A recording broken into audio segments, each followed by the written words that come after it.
Jumpa lagi Scan bersama Bung Firdaus Ilyas.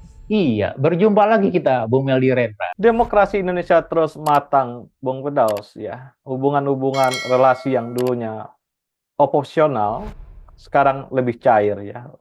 Hubungan Ahok dengan Anies misalnya menandakan kedewasaan para tokoh-tokoh Indonesia untuk melakukan peleburan-peleburan atas nama demokrasi dan atas nama kepentingan-kepentingan masyarakat lainnya, sehingga eh, oposisional atau polaritas yang terjadi antar elit ini terlihat tidak tampak lagi, Bung Firdaus ya. Saya kira ini adalah sebuah kemajuan bahwa nanti bangsa ini dibangun bukan oleh segregasi sosial, tapi siapa yang paling jago memberikan program-program yang baik untuk masyarakat, dialah yang menjadi pemimpin yang akan didukung oleh masyarakat, Bung Firdaus. Iya, Bung Meldi. Di tengah kekhawatiran orang memasuki tahun 2025 dengan kenaikan harga, dengan kenaikan PPN, begitu ya. Kemudian beberapa hal-hal yang lain yang membuat publik bingung.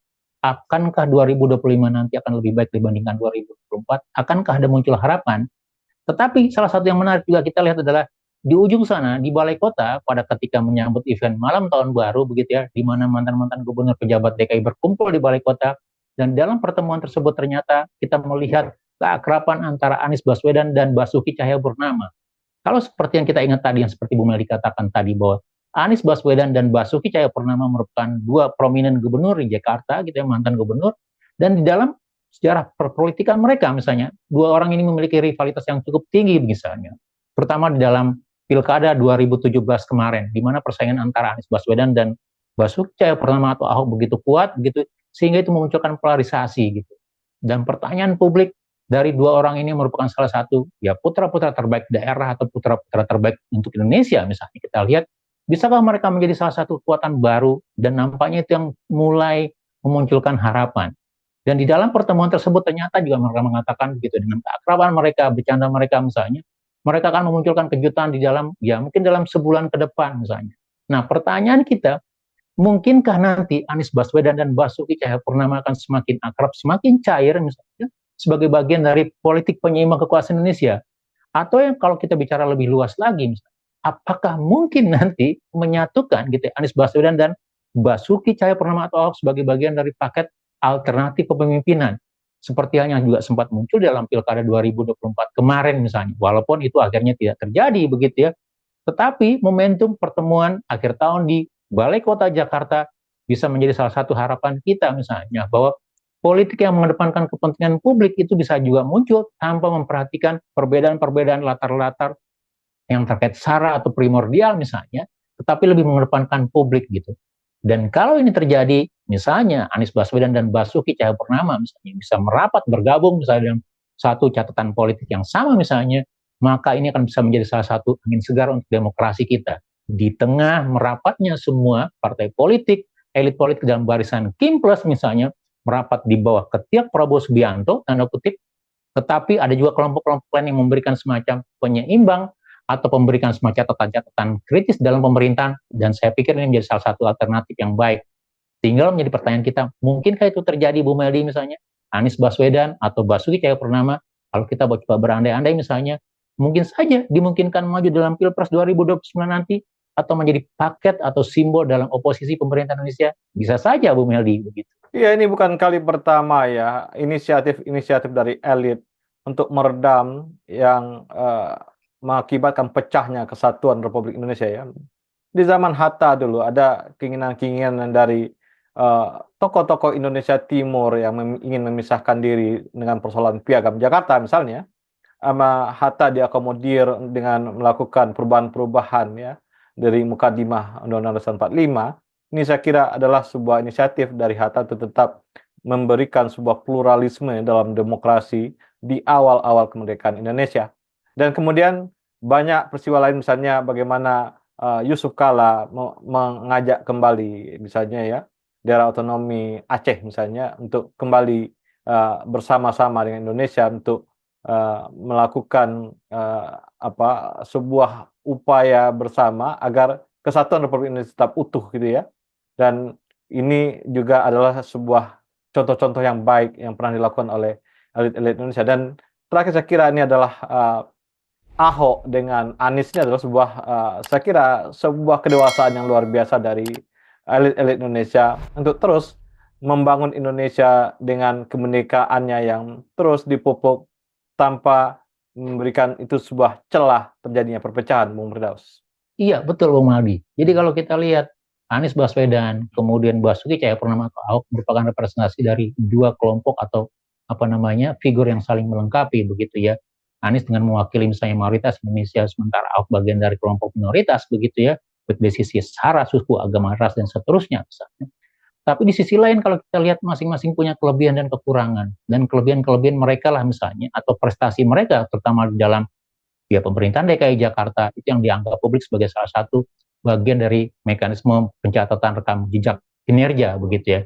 Dan Pilkada Jakarta 2024 merupakan salah satu momentum di mana kedua orang ini akhirnya bisa bertemu begitu ya. Dan walaupun sekali lagi dua-duanya digagalkan atau tidak jadi maju dalam Pilkada 2024 kemarin, tetapi hikmahnya gitu ya, Anies dan Baswedan, kemudian juga begitu juga Basuki Cahayapurnama misalnya merapat dalam satu barisan begitu ya, mendukung Pramono Rano misalnya. Dan saya pikir ini juga bisa menjadi salah satu semacam salah satu tawaran atau alternatif begitu ya, bahwa politik yang lebih luas yang tidak hanya berbicara tentang dalam satu kelompok tertentu atau suku tertentu misalnya itu menjadi satu keharusan untuk Indonesia. Dan kalau kita lihat misalnya lebih lanjut misalnya, ini juga bisa diakomodir dalam konteks saya tidak tahu ya, mungkin juga orang-orang mulai berbisik-bisik. Kira-kira kalau kita ingat misalnya, apakah nanti Anies akan ketika Anies tidak jadi maju dalam Pilgub DKI Jakarta, sebagian orang bertanya, kira-kira apakah Anies nanti akan punya panggung politik? Kalau iya lewat partai apa? Apakah Anies akan membuat partai baru atau bergabung dengan partai yang sudah ada misalnya? Tetapi yang menarik adalah mulai terbukanya misalnya pintu-pintu komunikasi dengan partai PDIP tanda kutip yang notabene yang sangat berseberangan dalam 2017 yang lalu misalnya. Artinya apa? Ada pendekatan, ada saling beringsut misalnya dari kanan ke tengah, dari tengah agak ke kanan misalnya. Dan saya pikir ini baik dalam konteks demokrasi Indonesia begitu. Dan tinggal apakah nanti misalnya kalau kita bicara sebagai sebuah figur alternatif misalnya, apakah Anies Baswedan, Basuki Cahayapurnama atau Ganjar Pranowo atau yang lain atau siapapun lah begitu ya, tokoh-tokoh oposisi ataupun tokoh-tokoh publik yang bisa memberikan alternatif tawaran untuk kepentingan publik misalnya akan terus memiliki ruang untuk komunikasi, ruang untuk menyampaikan pendapat dan opininya misalnya Bu Meldi. Karena itu juga salah satu catatan penting kita dalam melihat seberapa besar misalnya apa yang terjadi di Jakarta itu akan terus menular untuk daerah lain dalam arti memperkuat semangat demokratisasi, semangat pembangunan, keadilan dan seterusnya begitu.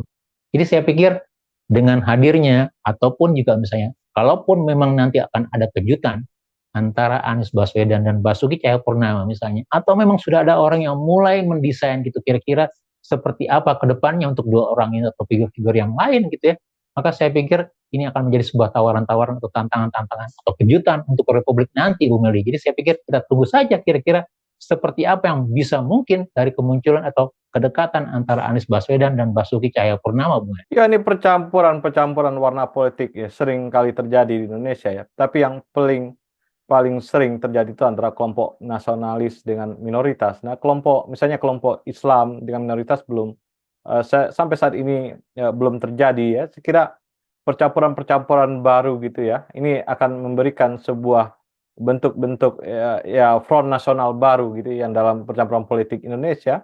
Dan koalisi-koalisi ini kita harapkan akan memberikan sebuah semangat baru, warna baru, dan juga kedewasaan baru dalam politik nasional, sehingga front nasional apapun yang dibangun oleh elit dan oleh masyarakat, kita dukung untuk kedewasaan politik dan demokrasi Indonesia, Bung Firdaus. Betul.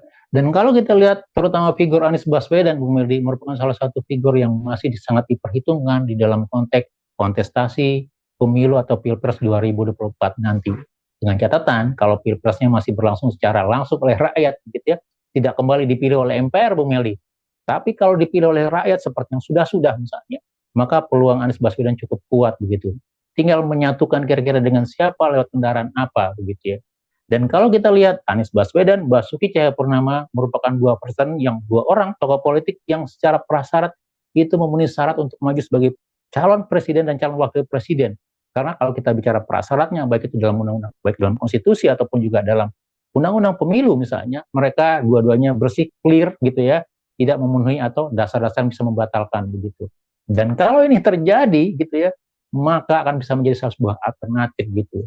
Tinggal apakah nanti misalnya kedekatan atau koalisi ini ataupun juga kedekatan Anies Baswedan dan Basuki Cahayapurnama ini akan bisa diterima atau tidak mendapatkan ganjalan-ganjalan tantangan dari kekuasaan misalnya.